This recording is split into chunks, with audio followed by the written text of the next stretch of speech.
Hello बच्चों, आज हम सुनेंगे एक भूत की कहानी। एक बार की बात है, जंगल के बीचों बीच एक छोटा सा गांव हुआ करता था। गांव अपनी शांति के लिए जाना जाता था, लेकिन गांव वालों को एक डर रहता था। गांव के बाहरी इलाके में एक पुरानी मिल थी। वहाँ पे एक मिल का भूत रहता था। ग्रामीण अक्सर देखा करते थे उस भूत को और उसे कहानियाँ सुनाते थे जो रात में दिखाई देती थी। मिल के चारों ओर घूमते हुए कई लोगों का तो मानना था कि भूत एक युवा मिलर की आत्मा है जो बरसों पहले एक घटना में मारा गया था। एक रात गांव के कुछ बच्चे अपनी एक टोली बना के देखते हैं कि चलो इसकी जांच की जाए। जैसे ही वे मिल के पास पहुंचे, उन्होंने देखा अंदर से अजीब सी आवाजें आ रही है। उनके दिल धड़क रहे थे जोर जोर से, लेकिन वे सच्चाई का पता लगाने के लिए एकदम निश्चित थे।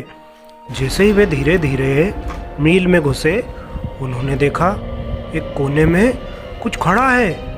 यह एक भूत जैसा कुछ आकृति थी, जैसी भूत सी आकृति थी, जो कि फटे पुराने कपड़े पहने हुए थी, जिसके लंबे सफेद बाल और एक पीला सा चेहरा था। बच्चे डर गए और भागने के लिए तैयार हो गए, लेकिन फिर भूत बोला, मुझसे मत डरो, मैं यहाँ तुम्हें नुकसान पहुँचाने के लिए नहीं हूँ। मैं इस मील में मरने वाले युवा मिलर की आत्मा हूँ। मैं यहाँ फंस गया हूँ, कई सालों तक आगे बढ़ने में असमर्थ हूँ। मैं बहुत दिनों से यहाँ पे फंसा हुआ हूँ। बच्चों ने भूत की कहानी सुनी और उन्हें पता चला कि मील में काम करने की बहुत बेकार सी परिस्थितियाँ थी, जिसके कारण से उसकी मृत्यु हो गई थी। वह ग्रामीणों को सचेत करने की कोशिश कर रहा था, लेकिन किसी ने नहीं सुनी। बच्चों ने महसूस किया कि भूत कोई डरावना राक्षस नहीं था, बल्कि एक शिकार था, जो कि दुखद शिकार था।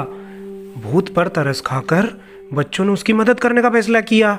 वे गांव वापस गए और बड़ों को मिल में असुरक्षित परिस्थितियों के बारे में बताया। बुजुर्ग भी हैरान और शर्मिंदा थे। उन्हें इस खतरनाक स्थिति का पता नहीं था। उन्होंने तुरंत मिल को बंद कर दिया और यह सुनिश्चित किया कि इसका ठीक से रखरखाव हो। भूत आखिरकार आगे बढ़ने में सक्षम था। उसकी आत्मा को शांति मिली और साथ ही साथ गांव एक बार फिर से सुरक्षित हो गया। अब बच्चों, हमने यहाँ पे क्या सीखा? बच्चों, हमने सीखा कभी कभी जो चीज़ें डरावनी लगती है वह हमेशा वैसी नहीं होती है जैसी वे दिखती है। और यह है कि दूसरों की बात सुनना और ज़रूरतमंद की मदद करना, ये सबसे बड़ी बात होती है। तो आज की कहानी आपको कैसी लगी?